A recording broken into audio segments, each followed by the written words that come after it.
Good morning, everybody, and how you all doing this day? First of all, I'd like to welcome you guys to the 22nd episode of DJ Talk. And now, before we get started, I would like to send a shout out to all the ladies that have celebrated International Women's Day this past last Wednesday. And I hope you all had a great time, and especially the great women in my family. And I wish them all the same. And shout out to my mother as well. Very strong and fearless. It's what I can describe about my mother. All I have to say is thank you.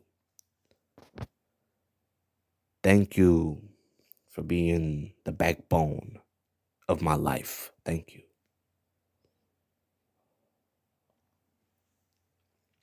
Now, if you guys haven't heard the last episode, it was great and it was definitely on point. So make sure you guys go check that out. So without any further ado, let's get right to it. In today's episode, we're going to be talking about how to take charge of every situation.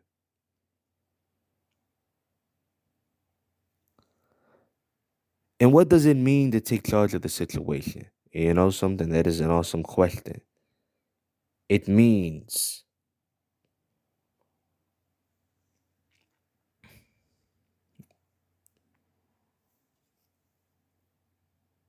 to accept responsibility for something and have control over it.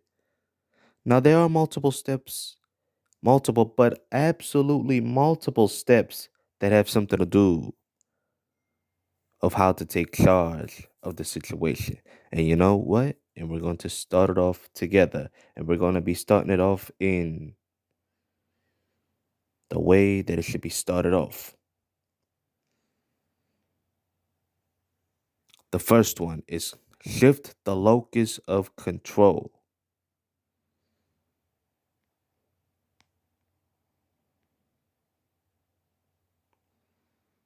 Sometimes it's as simple as recognizing that there are things that you can change and control.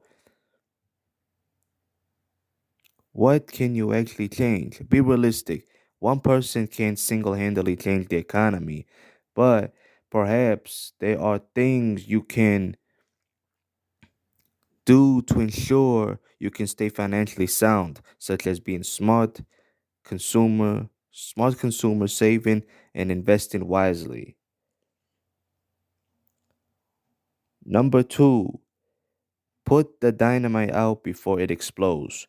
People can sometimes find themselves in tough situations and dread facing someone, whether a loved one, a friend, or colleague. Maybe a huge mistake was made at work that cost the company money. Perhaps poor judgment was used and it hurt a friend. Naturally, you avoid them. This tactic will keep you free of conflict. However, it at an unconscious level, it will eat away at you and lead to chronic stress and anxiety. The solution? Face it. Rather than passively dealing with the situation, take control and initiate the conversation and do it with confidence and know that you have control over it and control of what you say. How you tell the person and reaction you might have. Number three, take action. Rather than feeling victimized and helpless, do something. This is especially true when it comes to employment situation. So, people feel cheated by their employer. If they lose their job or don't get the bonus they were counting on. Rather than stewing in fur, think about what practical steps you can take to safeguard yourself and make yourself less disposable. You can, for instance, control your relationship with your supervisor, your work performance, and whether you pursue continuing education outside of work to improve your skills and marketability. If you have already lost your job, you can control your daily schedule, maintain structure. For instance, you can still get up at the same time every day, shower, get dressed, and stick to the routine. You can make sure you read the job posting and apply for as many jobs as possible. You can network with colleagues in your area of interest. You can learn new skills that will make you more employable. As with many situations, perception is key, and that begins in your mind. So next time, find yourself if you find yourself in a situation where you feel you have no control, take some time to change your thinking. You'll be pleasantly surprised at how you go from feeling powerless to powerful. Right on. Number four, risk assessments and role giving. Analyzing all possible risks with all business setting is important. For example, it is setting of a chain store. Identifying the ways that the building is at risk is something you should do as a leader. Synchronizing and risk assessment analyze allows you to prepare for the most likely crisis mentally. Being transparent with your team about what puts them and their job security at risk allows them to understand possible crisis better as well.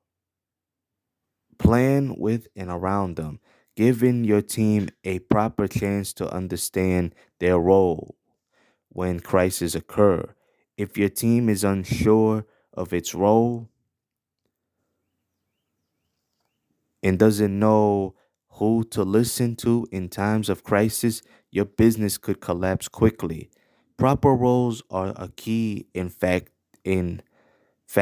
in getting back off the ground. A good leader knows how to communicate these roles effectively, and a good team knows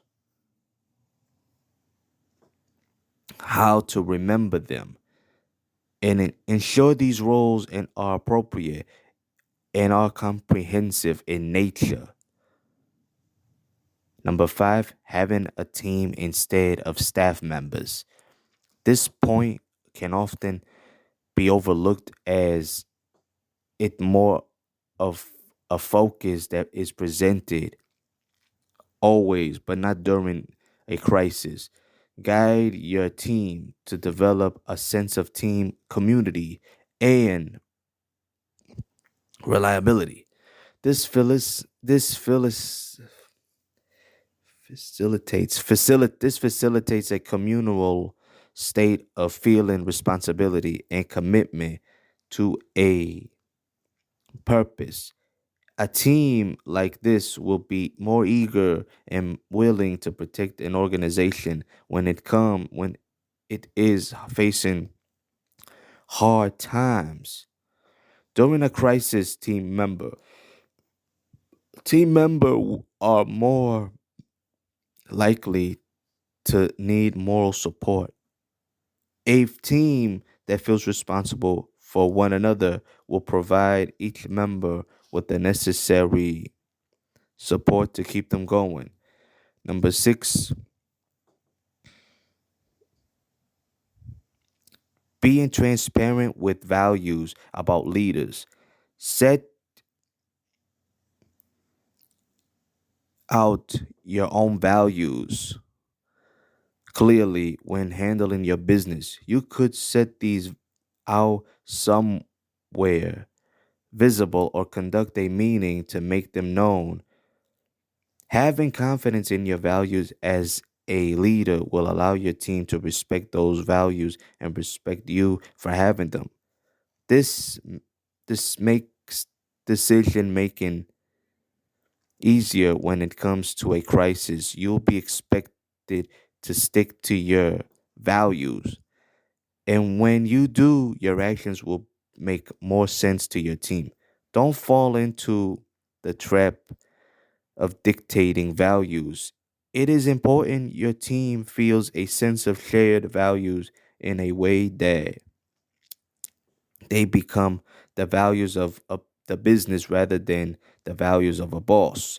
A team that feels this way will be more proactive during a crisis, will be more likely to listen to you, and will function more smoothly overall. Number seven, be relatable to team members.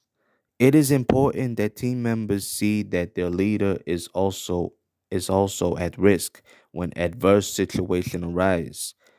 This prevents the mindset of every person simply looking out for themselves, which can save a business from collapsing.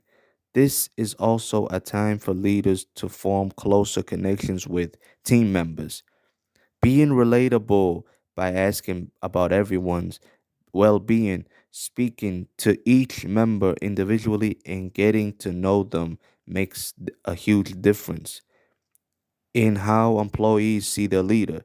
Number eight, calm yourself in the moment. If you're upset and you start losing control of your behavior, quickly take steps to master yourself. Pick a few ways to calm down and practice them when you're by yourself. And that way you'll know exactly what to do in a critical moment. One, take a deep breath and slowly exhale. Two, wait before speaking or moving. Consider counting to 10. Three, say your own name out loud or in your head. Number nine, take stock of what needs to be done. Form a quick plan to address it. Don't get distracted by details or by your emotional reaction. Think of what needs to be done and sketch an immediate game plan. By yourself, this will help you feel in control and capable of facing this situation. In a group situation, if you're the first one to purpose a plan, to propose a plan, beg your pardon, everyone else will generally follow your lead. Number one, for instance, say your team is planning an outdoor picnic for work, and everyone is assuming that the team, neither male or female, will do all of the event planning, even though he or she did it the last time. Number two, calm down, take a step back, and see the big picture. When it comes to group, when it comes to being in a group, and sometimes you want to take a step back. Number 10, lead others. Big words. Remember this word. Lead others. When something needs to be planned or when immediate action is needed, step up, tell yourself, I can do this. Every day you need to tell yourself this. I can do this. Think of the things you can immediately control. For instance, if you need to plan an outdoor event and you can't control the weather, you can control the location and date.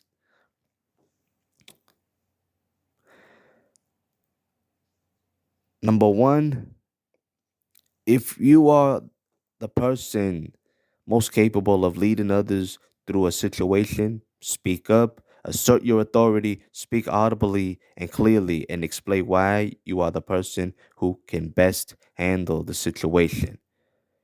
You may say, I would be happy to oversee the planning of this event.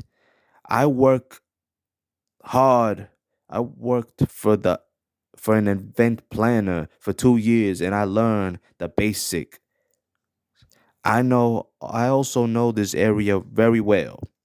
Number two, delegate. Ask others to take on tasks that they are well equipped to handle. For instance, if Andre, well, for example, knows the most about local restaurants, ask him to arrange the catering.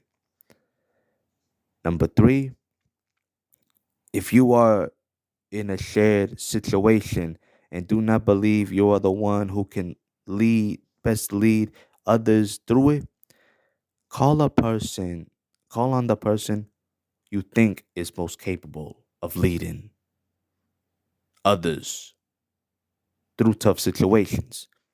And last but not least,